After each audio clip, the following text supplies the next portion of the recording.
Welcome back to Gossip Media for the latest in pop culture, fashion, music, celebrity gossip, entertainment news, and business highlights. Let's get to today's stories.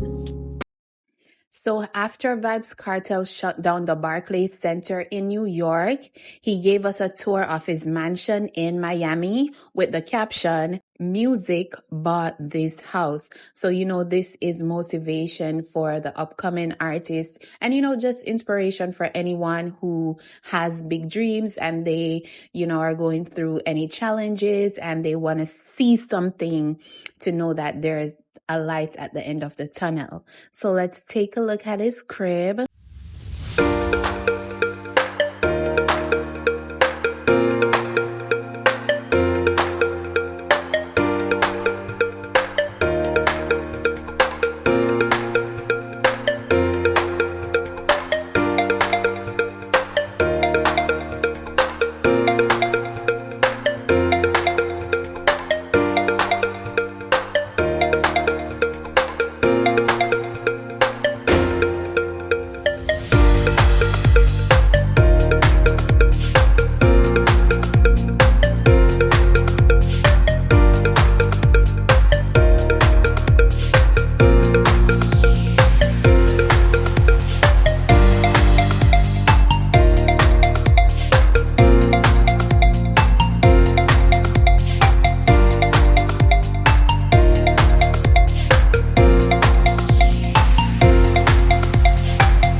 Vybz Kartel is not one of those artists that's gonna die poor. He's way too smart for that. But I love this for him. It's nice to see, and I love the fact that he's showing it so people can be inspired and motivated to keep going. People are clowning Beenie Man because, when Vybz Kartel just came out and was saying that he is the king of the dancehall, it was not sitting right with Beenie Man, and he was, throwing shade and just being negative towards him, and that did not work. So he switched it up and he's being more positive, but he's also being clowned because it seems like he is inspired by Kartel. So Kartel posted a picture of him having breakfast with his family. Beenie Man did the same thing.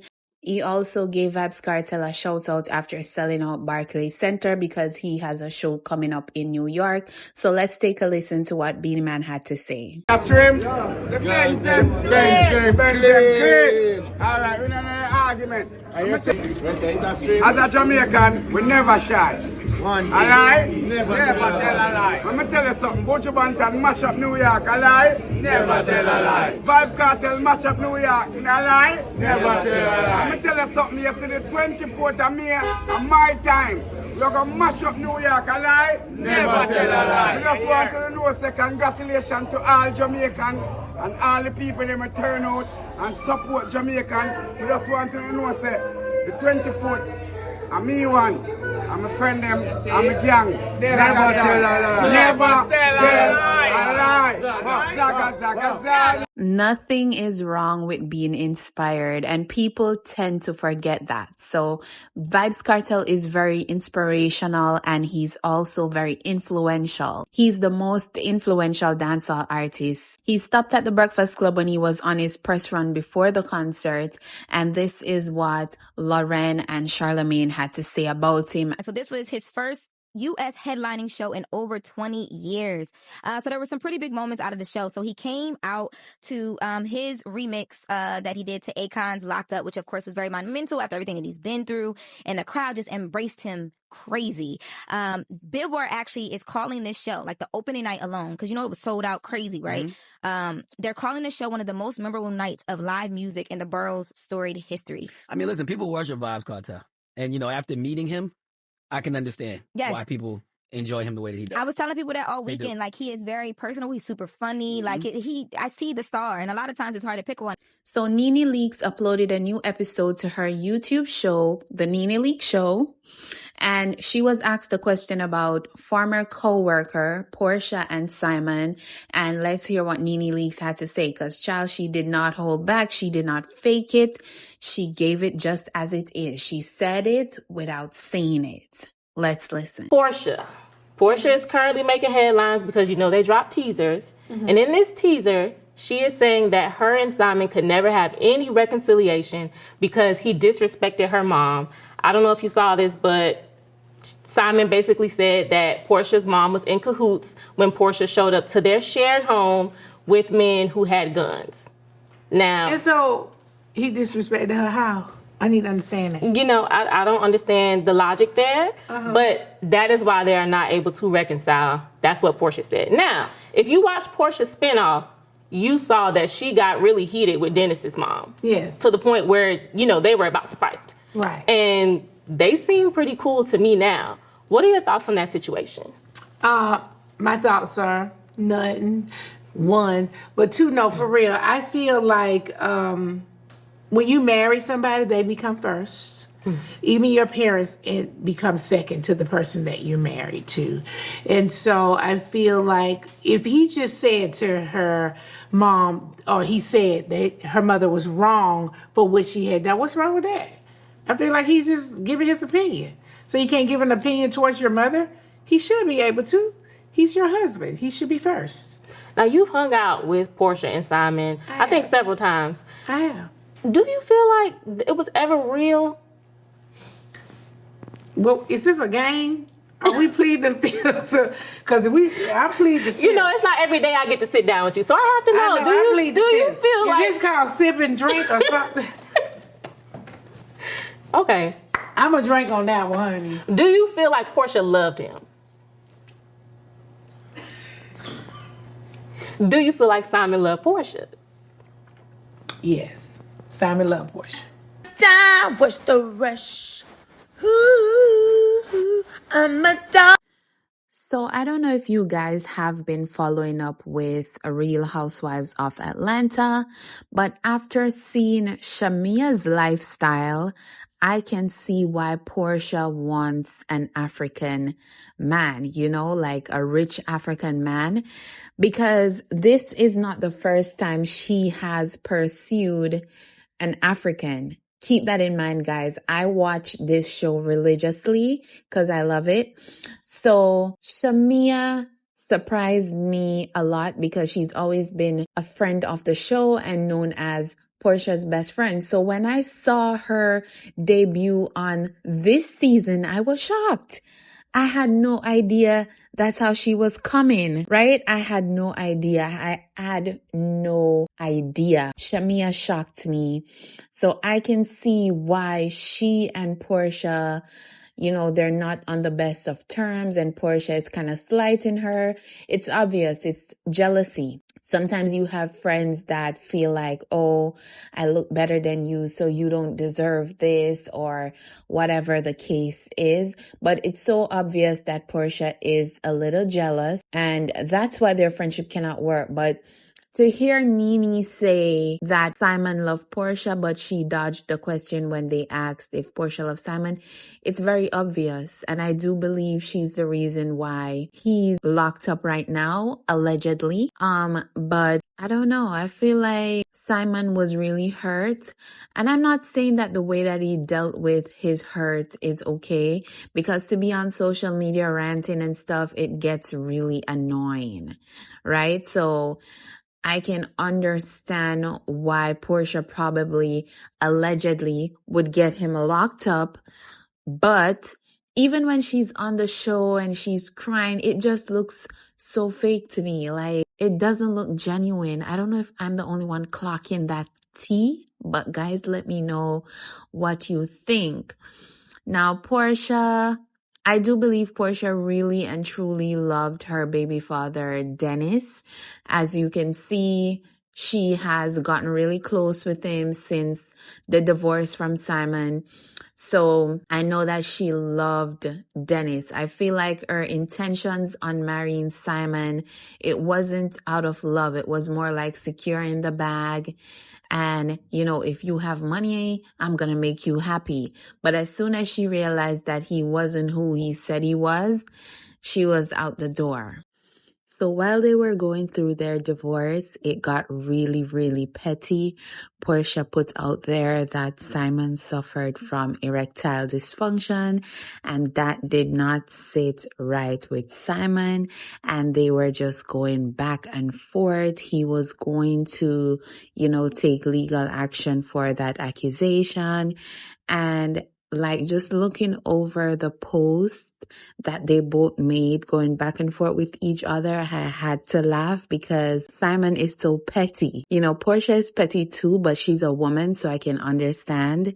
But Simon, oh my God. But Porsha posted things you can do to help with erectile dysfunction: lose weight if you're overweight, stop smoking, eat a healthy diet, exercise daily, and try to reduce stress and anxiety. Of course, Simon clapped right back, saying that Porsha is lying and she keeps changing her story and all of that. But at the end of the day, do you not see Porsha? Porsha is a bad bitch, period, right? Simon, do you think Porsha was with you just because of genuine love and attraction? No, she thought you could provide something, and then she realized that you can't. And on top of that, you're not laying any dick. And if you know Porsha's reputation on Real Housewives of Atlanta, the dick is important, okay? So, guys, you would have to just pause the video to read the clapbacks and stuff and the posts that they made on Instagram. It is truly funny because I can't stop laughing. I don't know if I would say Simon portrayed an image or portrayed something that he's not. I just felt like Porsha thought he was coming in a certain way, and then she realized that, oh, he has no money, he can't provide me no dick, why am I gonna stay? Right? And Simon was married to Fallon, and no one knew anything that was going on, and he broke up with Fallon to be with Porsha, and look at the outcome. Okay? But moving on to the next story. So Angela Simmons and Yo Gottie have allegedly broken up. They have not confirmed it, but people have been saying stuff in the comment section, as you can see right here. Some people are saying they're still together. Some are saying that they have broken up. However, they have not confirmed it. But we do know that couples break up and they get back together every now and then. So I don't think it's for good. But the headline said it was for good. But let's keep it moving. Father of Kim Porter's first son, Quincy, I'll be sure, has been doing interviews and being direct this time in accusing Diddy. Let's listen to the interview and then we can discuss it. Truth, and it's time. So you were in that coma in 2022.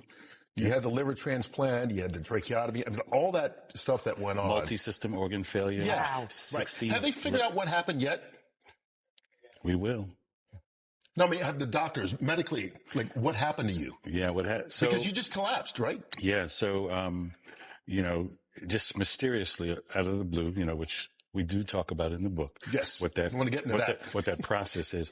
But, so it's been quite a journey. And as I said, even as it relates to writing the book, I went through almost, more than a decade of being scrutinized and clowned by law enforcement, them telling me, you need some help. Sex trafficking? Really? What's wrong with you? No way. But not realizing that they were also working for the situation. Because you were hinting, saying, posting. Yeah. I get calls, take it down or else, so on and so forth.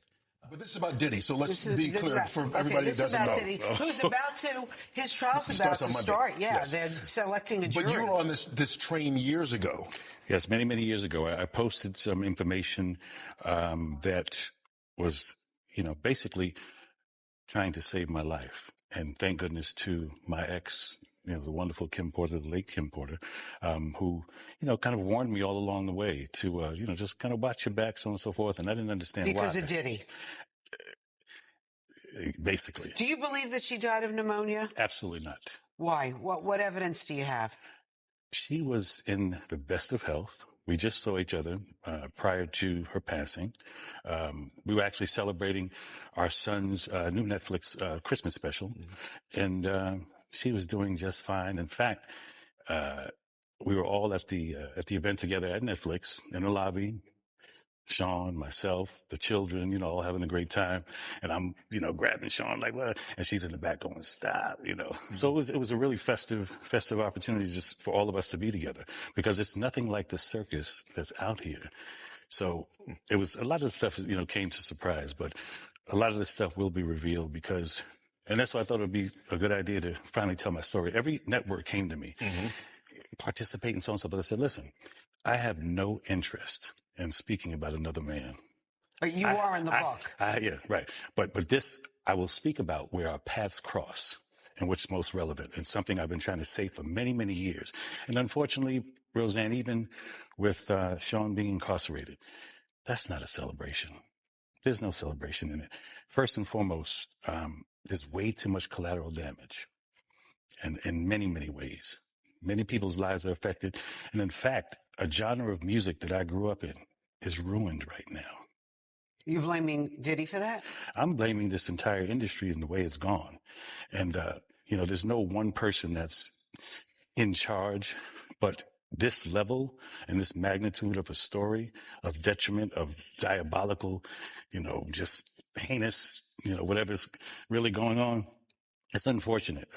Is Diddy suing you or threatening to sue you? No. No? I have the truth. But one thing is, you have volunteered to testify at the trial, correct? Not as of yet. Actually, I was subpoenaed. Okay. So my attorneys worked something out. So I believe when the time is right, I'm going to discuss it with my attorneys. But you're willing to? Oh, absolutely. Absolutely, I am. And again, there's no, like I said, this is not marketing for me. I'm living this life. And the only reason I wanted to tell the story, Kurt, was very specifically because I was ignored. There was the most expensive PR campaign against me to shut me down. If you actually knew what they did to me, there was a bounty on my head. There was a bunch of stuff. So do you think specifically then that Sean Diddy Combs or people affiliated with him did something to you that caused you to have multi-organ failure?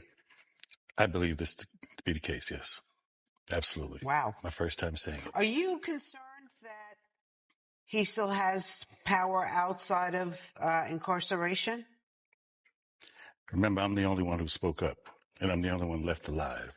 So this is not about a scared thing, it's just time to reveal the truth. I mean, it is what it is. I went through many, many years of scrutiny and being dragged face first on the concrete, being called delusional and things of that nature. When I said sex trafficking and all the things that I said, because my job was not, listen, I don't want to take down your business if that's what you're doing. Just stay out of my backyard. Stay out of what I'm doing. I'm focused. How did we start this, Kurt, from Mount Vernon, writing love songs, to a case, arguably bigger than OJ, in 2025. It doesn't make any sense. We're not supposed to be here. Like I said, there's no celebration in any of this. Do you feel because you're not supposed to be here, that gives you the freedom to talk now? Because you survived? Yes, I believe so. Listen, my faith serves me so well. I'm in prayer every single day, multiple times a day, just saying, just let's get this right. And when you think about it, for me, I don't even wish him harm. I don't wish him, I don't want to be here. I would love for us to all be, riding in the sunset. We sold millions of records. We've affected the culture. We celebrated our genre of music that we came from, hip hop. This is supposed to be a celebration. This shouldn't be a national court case. So there's no anger with me. I don't produce anger, jealousy.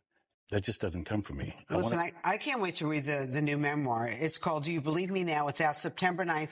But in the meantime, these rumors have been going around for a while where people have been saying how evil Diddy really is and how he's responsible for the death of a few persons, including his baby mother, Kim Porter. To hear Hal Be Sure confirm his suspicions about himself and also Kim. It's going to be very interesting, especially seeing that the trial has started and I am going to cover it. But we have had other persons like Gene, a former bodyguard of Diddy, Jaguar Wright, all these people who have been saying the same things about him for years. So I don't believe it's a rumor anymore at this point because things are being revealed and I believe that it is true. If Cassie did not come forth and, shared her story, a lot of people would still think that, oh, they're just saying these things about Diddy. But I don't know, guys. What do you think? Do you think he's going to go to prison for years, maybe life? Or do you think he's going to beat this trial and, be victorious? What do we think? I'm definitely going to cover it. I'm going to make other videos, but I'll be sure decided that it's time for him to speak his truth and tell his side of the story. And now is the best time to do it because I think the book is called Did I Lie? So it's going to be centered around Diddy. And remember, I think if it's not last year or the year before, a manuscript of Kim Porter's book or tell-all book that she was supposed to release came out, and it had a lot of accusations about Diddy and him, being involved in killing like Tupac, Biggie, Michael Jackson. And it's just really sad. That is all for today, guys. Thank you for tuning in. Thank you for liking, sharing, and subscribing. Bye.